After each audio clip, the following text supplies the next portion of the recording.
किसी गांव में राजू नाम का एक किसान रहता था। उसके पास एक गाय थी और खेती के लिए थोड़ी सी जमीन थी। राजू संतोषी स्वभाव का था तथा जितना खेती तथा गाय के दूध को बेचकर से आमदनी होती उसी में खुश रहता था। उसके पड़ोस में 2 किसान रहते थे जो हमेशा राजू से ईर्ष्या रखते थे। वह किसी भी तरह राजू की गाय को हासिल करना चाहते थे।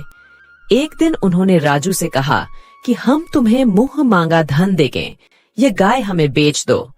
किंतु राजू को अपनी गाय से बहुत प्यार था, इसलिए उसने मना कर दिया। एक दिन उन्होंने योजना बनाई कि कैसे इसका नुकसान किया जाए।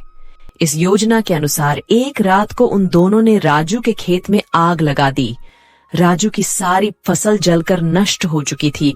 दोनों किसानों को लगा कि अब इसे गरीबी के कारण अपनी गाय बेचनी पड़ेगी। अपने जले हुए खेत को देखकर राजू को अत्यंत दुख हुआ।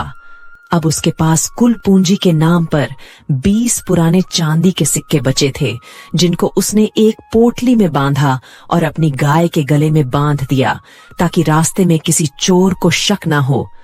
अब वह गाय को लेकर उसे बेचने के लिए चल दिया। रात होने को आ गई थी तो उसने एक धर्मशाला में रुकने का निर्णय लिया। उसने अपनी गाय को बाहर बांध दिया और अंदर चला गया। कुछ देर बाद गाय के गले में बंधी पोटली से एक सिक्का नीचे गिर गया। धर्मशाला के मालिक की दृष्टि उस पर पड़ी ढी तो उसने सोचा कि यह तो जादुई गाय है जो चांदी का सिक्का देती है। शायद इसके मालिक को इसके बारे में पता नहीं है। ऐसा कहकर वह राजू के कमरे में गया और पूछा कि यह गाय आपकी है। राजू बोला, हाँ।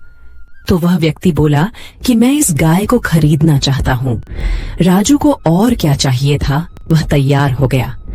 धर्मशाला के मालिक ने राजू को सोने के पूरे 100 सिक्के देकर वह गाय खरीद ली। अब राजू की समस्या का समाधान हो गया था। उसे इतना धन मिल चुका था कि वह एक के स्थान पर कई गाय खरीद सकता था। उसने उस धन से कुछ अच्छी नस्ल की गाय खरीदी और उनका ध्यान रखने के लिए नौकर भी रख लिए तथा खेती के लिए पहले से ज्यादा जमीन खरीद ली थी।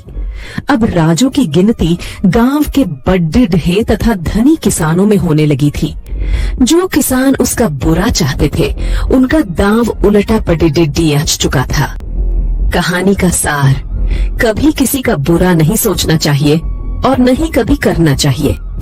अगर आपको हमारी कहानी अच्छी लगी तो लाइक करें, शेयर करें और सब्सक्राइब करना न भूलें।